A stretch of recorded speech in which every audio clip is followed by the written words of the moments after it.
Welcome to this week's Future Toolbox podcast. We explore the Z to A of life skills, where each letter stands for a topic and essential tool to help you get ahead in life.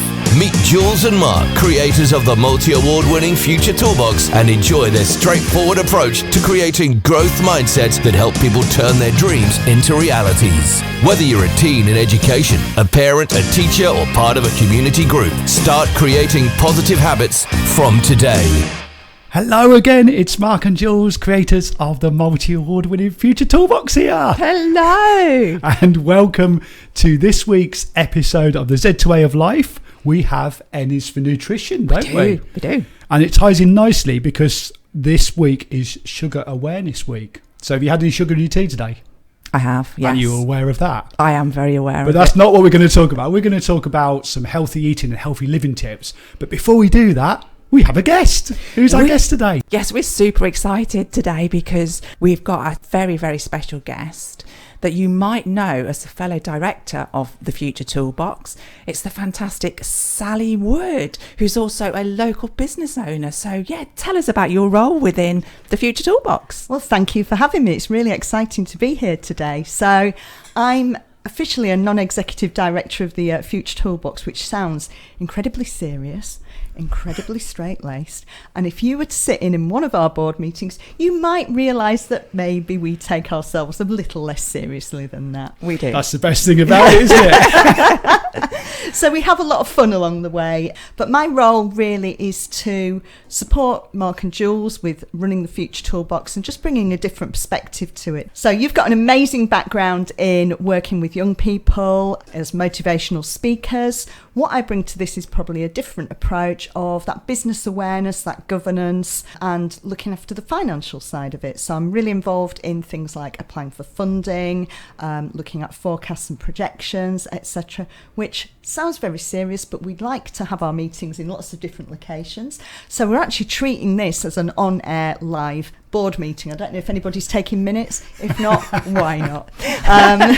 We've also I'm not taking minutes. Are you taking minutes? The word governance is starting to scare me a little bit as well. I see Mark's starting to itch at that word. Actually, we don't need to do minutes because it's being recorded. That is true, yeah, very good. We've even had a board meeting in Lanzarote. That's how seriously we take it. So we did, yes. We've gone international. We've gone international, absolutely. But it's great to be involved in the Future Toolbox because I really love the purpose of the Community Interest Company, and it's all about getting to those people who maybe can't afford the services to buy them in. It's actually finding a way of funding them and providing them free at the point of delivery to individuals who really, really need them. So it's great to be involved, and the Future Toolbox is just growing. It's not just about the young people, it's about supporting the whole family, that whole ecosystem. Also branching out to support people who've been through traumatic injury or illness, which is fantastic and something that's really close to both of you. So yeah, I'm just really, really excited to be part of it. And actually, I've just thought of another fantastic role for you. You've got to be our PR agent. That was probably the best description of what we do I've heard for quite some time. So yeah, checks in the post. If only we were recording that. Oh, we were. We were. Oh, thank you so much for that, Sally. And you know, you have made a difference to the Future Toolbox in terms of what you've just said and what you give us and what you support us with, and value everything that you bring to the table with us. Really, really do. But yeah, what else are you involved in? Because it's not just the Future Toolbox, is it? It isn't, no. So I have my own consultancy business. So I'm a consultant finance director. So I work with businesses who need my services on the financial side on a part-time or project basis, that's my professional background as a finance director. I'm involved with a couple of startups who are at the stage where they're potentially going for funding, so that's very exciting. I am the volunteer area leader for the Federation of Small Businesses for Leicestershire, Northamptonshire and Rutland, so that helps me to lobby and give a voice to the small business community in the area, which is incredibly rewarding. I am an enterprise advisor working with local schools to make sure that they're getting those connections with businesses and employers so that young people can find out about the variety of options, and it doesn't rely on them having family friends or parents who do certain roles, because when I was growing up, my parents weren't accountants, lawyers, engineers, business people. So it's great to be able to facilitate some of that with young people. And then when I'm not doing that, I'm also involved with quite a lot of not-for-profits and charities, and I really enjoy that side of it. So I do sleep sometimes. I definitely eat, and hopefully that will segue you nicely into your next session. We do actually have a topic of Zeddy's disease about sleep and sleep balance, don't we? But we'll talk about that another time. That brings us beautifully on to the nutrition, and you seem like you have a very, very hectic, very, very busy life. So we'll explore how you manage to keep your energy levels up as we go through this. Yes, the focus of Sugar Awareness Week is actually on breakfast. And there's a quote here that says, "Garbage in, garbage out," which was said by George Fuchsel, who is an IBM programmer. And his idea behind that quote was, if you program the computer wrong, you put a garbage program into it, then you wouldn't get the results at the end of the computer would crash. So I guess that's the same with our bodies. If we put rubbish into our bodies, we get rubbish results, don't we? But the focus on breakfast is really important, because if you start the day with no breakfast, then you're technically running on empty and your body's not performing. And one of the focuses on Sugar Awareness Week is raising awareness of the sugar in breakfast cereal. So I remember as a kid, I used to love Cocoa Pops. Do you remember they made the milk go brown, didn't they? Yes, yeah. And I used to have shreddies as well. And shreddies were great because they didn't have much sugar in them, but then I'd pour sugar all over them. Same with my Weetabix as well. So what was your favourite breakfast cereal? Thinking of that.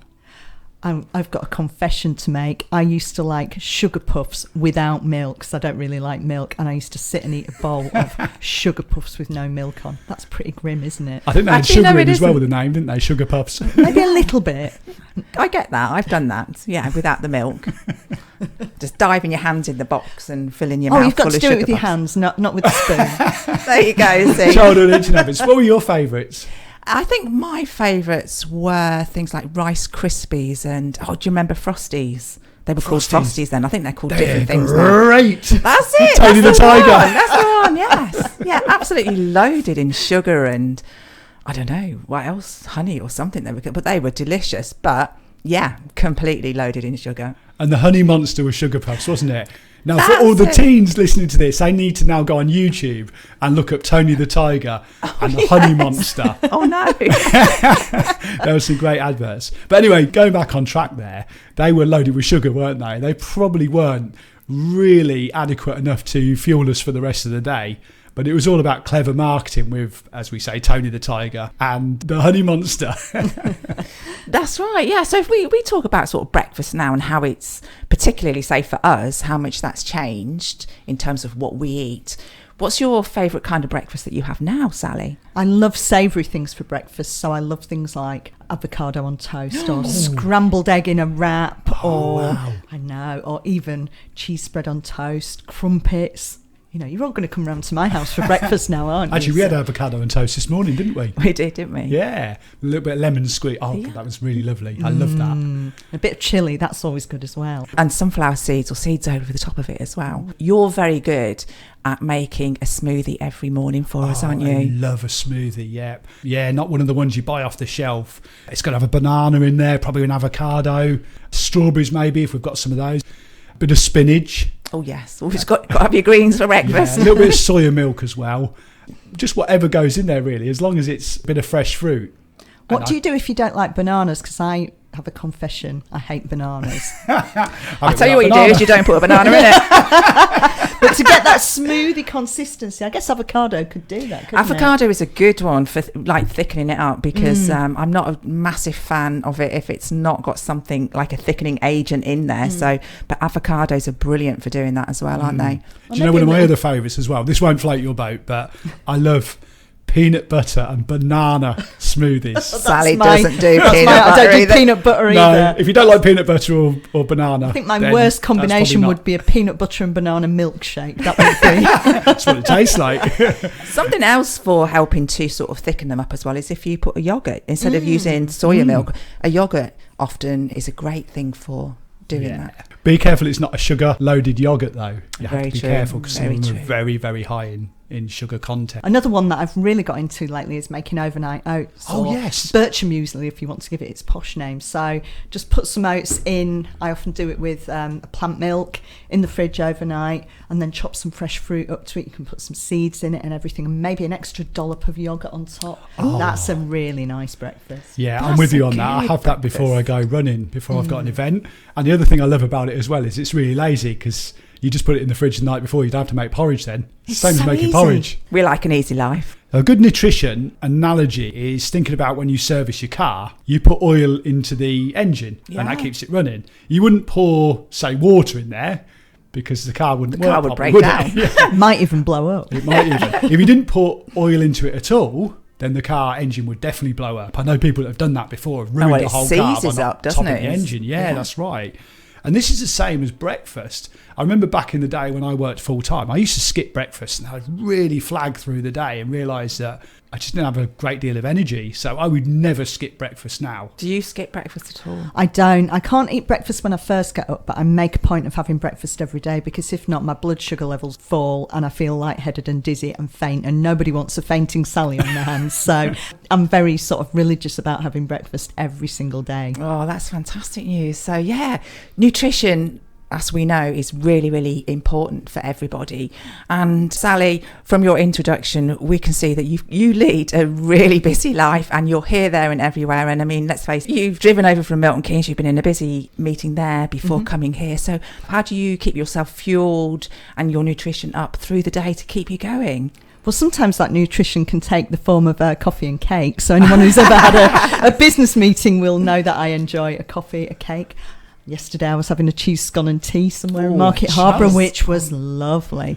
But on a serious note, if I know that I'm not going to be somewhere where I can sit down and have something to eat, I will make something to take with me so that I've always got something to eat, because I try and eat regularly so that I don't get tired, or so that I don't end up automatically just reaching for a bar of chocolate and a packet of crisps, which I've been guilty of in the past, and I think we all have. And sometimes that's no bad thing. I think a bit of balance in life is good, but... Yeah, absolutely. Balance is key, isn't it? You know, we talk about that. We say about the 80-20 rule of 80% of the time. Do all the good things, but it doesn't matter now and again. Like you say, if you have the cake or even the cheese scone, you're making me hungry. Chocolate, don't forget the chocolate. Don't forget the chocolate. I never thought you'd mention that, Mark. Yeah. Do you like chocolate? Got a bit of a reputation on these podcasts for my love of chocolate, but it is true. But again, you know, talking of nutrition, Sally, you lead a very busy life. Now, Mark, you do lots and lots of running. You've just, you know, released your book about all the hundreds of thousands of runs that you do and half marathons. So how do you keep your nutrition up?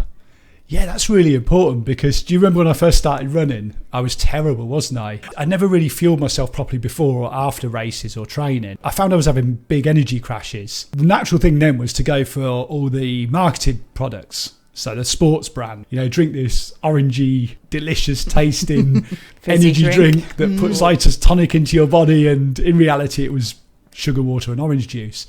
But I remember going on a nutrition course and studying nutrition for over a year, and found out that how your body works and how it reacts, and then realising that I need a little bit more. I need protein in my body to repair after I run or after I've done a race. I need carbs before I run. You need all that energy. Energy. But it's about having a balance. I remember in the early days as well, everybody's like, you've got to eat pasta because you're a runner. So go carb loading, eat loads of pasta. I became sick of pasta, and then I realised that pasta, especially white pasta, is really refined, so that's not really great for you. So you're getting all these messages: drink the orangey, sugary running drink, put this pasta into your body. I remember the first time I did the London Marathon, and we stayed at my sister Katie's. Do you remember that? I do. I had a Bless slice of toast before running a marathon. How bad is that? I wondered why I had stomachache after about 10 miles. What I call optimism. Blind faith and optimism. Obviously, I got naivety. round, I finished the marathon, but the following year I had to try something different, and now it's overnight oats. That's definitely my absolute go-to before a race, even if it's a 10k and not a marathon. Yeah, obviously, we did some research, and I'm actually now his nutritionalist, if that's what you want to call me, Andrea. But yeah, I do make sure that what we are actually putting inside our bodies, particularly if he's going to be doing something like that, is going to fuel him and give him the energy that he needs, but not sugary energy, but proper energy. I do allow myself that treat of chocolate afterwards. Though, chocolate afterwards, absolutely. Yeah, that takes me back to when I was first diagnosed with breast cancer, and I was recommended a book to read. And one of the major things, or a turning point particularly for us, was understanding our bodies and what processed food can do to that and how difficult it is. And from that day, we really changed our diet. So from reading that book now, everything that we cook tends to be homemade, doesn't it? So that I know exactly what has gone in there. So it's not over processed, it's all natural ingredients. That's right, and it also coincided us with us eating a plant-based diet. Yeah. And if people say to you, why are you vegetarian?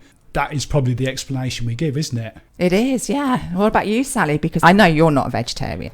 We try, and we're not always good. We're trying to eat less meat, less often, and when we do, trying to eat unprocessed meat more as a bigger proportion of the meat that we eat. But we eat a lot of vegetables, we eat a lot of pulses and grains. Try and have a varied diet, and we don't eat the same. Some people I know will eat the same meals every day, every week. Yes. If it's Monday, it must be shepherd's pie. If it's Sunday, it must be a roast dinner. Fish and chips Friday. Fish and chips Friday, yeah. Chips. A big downfall of mine. I do love a bag of chips. But we genuinely try and eat a variety of things, and I'm fortunate because Matt, my partner, loves to cook, and it's his way of de-stressing after work. So he loves nothing more than to shut himself away in the kitchen with music on and just cook a load of food, and that's another way that we ensure that we've got decent meals prepared. So we've got home cooked things in the freezer ready to defrost when we need it at times when we might be too busy to cook. No, that's brilliant. I have a quick question to ask though. Does Matt do what I do when he's cooking? Does he dance? Does he boogie around the kitchen? Or he shuts the door, do you not know? He shuts the door, so I'll never know. Sneak over and look through the kitchen window. I couldn't possibly comment. But how can you, as parents, going around the shops, how can you tell the difference between processed and natural foods? Because we talked about vegetarian and eating unprocessed meats, and that's a real key to a healthy diet. So I always follow the rule that if the food looks like it did when it was grown, then it's probably not processed. Another rule I used to apply to was to look at the ingredients. And generally you can pick out what things are. So if it says strawberry, you know what a strawberry is. If it's got an E number in there or some really strange thing that normally ends with E-N-E or something that you can't pronounce. Yeah. You're thinking, is that good for me? That doesn't, I don't understand what it is. I remember seeing this contains emulsifiers. What's an emulsifier? I don't know what one of those is. Then I actually learned it's something that preserves food. So that's not natural. It's not saying it's bad, but the more additives there are in food, probably the worse it's going to be for you. And that's the same with sugars, isn't it? Because you have two types of sugars in food, don't you? You have what they call natural sugar and free sugars. So natural sugars you find in things like whole fruit and vegetables that we've talked about and how good that is. But what are the things that you think's got the free sugar, the one that is not so good for you? I guess things like fizzy pop, bags of sweets. I do eat those as well sometimes. But again, I try not to just have things like that in the house because I know if I have them, I'll just eat the whole bag. It's an occasional treat. Yes, yeah. You try not to buy them. I found some biscuits yesterday. They were vegan ones and I was eating it thinking, I'm being good because it's vegan. But at the same point, it was actually loaded with sugar. It's still a biscuit, isn't it? It's still a biscuit. Yeah, I have a friend who is gluten intolerant and used to think that everything she bought that was gluten free was actually really, really good for you, and then realised that it's actually the same. If you're eating something that's gluten free, vegetarian, vegan, whatever it is, it still might not be that great. Yeah. Fat free is another one. Sometimes the fat's taken out and something else is put in there to replace it. But anyway, I'm going to get off my nutrition course soapbox now because I've studied this and we need to make it simple for people, don't we? As a great example of that, I used to work with somebody who was a vegetarian and she had possibly the worst diet. She used to eat the whole trinity of chips, cheese, chocolate and not a great deal else. Maybe the occasional pint of lager. So not a particularly balanced diet. The 3 C's, what was it? Chips, cheese and chocolate. And the L, lager. Lager. Oh, yeah, Black label. But I guess the message to people really is to say, eat healthy. We mentioned the 80-20 rule, and if you're eating healthy 80% of the time and you allow yourself to treat the 20% of the time, that's fine. And it's not about tying yourself up into a minefield and really, really obsessing and bogging yourself down with it. Just making sure that you balance, not skipping your breakfast. Yeah, not having those sugary cereals for breakfast. I think that's quite key. Monster. He was a great character. And then just looking at balancing it out through the day, eating your regular meals. Some people have 3 meals a day. Some people have smaller snacks through the day, as long as those snacks aren't bars of chocolate or energy drink. So Sally, have you got any final thoughts on this? I think it's about listening to your own body and finding out what works for you. So what's good for me might not be good for you, Jules, or for you, Mark. It's listening to your body, finding out what works and not getting too obsessed with the detail. I think that's a really good tip to take away. Also, just something I would like to add to that is the amount of energy that you're expending, because some people have a more sedentary role than other people. You do lots of running, I don't do quite so much, so you eat more than me. But he needs it. I need that, yes. Fabulous. So that is N for nutrition this week. And Sally, thanks for coming in today. Yes, absolute pleasure having you on the show. I'm sure you'll be back again. Maybe I will. Maybe I will. If I get invited. If you get invited, of course you will. Where can people find you if they're looking for you? Best place is on LinkedIn. So if you look for Sally Wood Consultancy on LinkedIn, you'll find me there. I'm the one with the smiley face. Oh, and she's always smiling. This is one of the things that we love about our Sal. Thank you so much. So thank you everybody for listening again this week to the Future Toolbox's Z to A podcast. You can find us on social media on Instagram and TikTok. Also, we are on Facebook, and don't forget to subscribe to our YouTube channel, and we'll see you very soon. See you very soon. Bye. Thank you for joining us for the Z2A of Life Skills with Jules and Mark of the Future Toolbox. Don't forget to head over to their website, which is futuretoolbox.co.uk, where you can find lots of free resources, plus a host of books in the store, as well as subscribing to the membership site. Follow Future Toolbox Instagram, TikTok and Facebook at Future Toolbox, and subscribe to their YouTube channel too.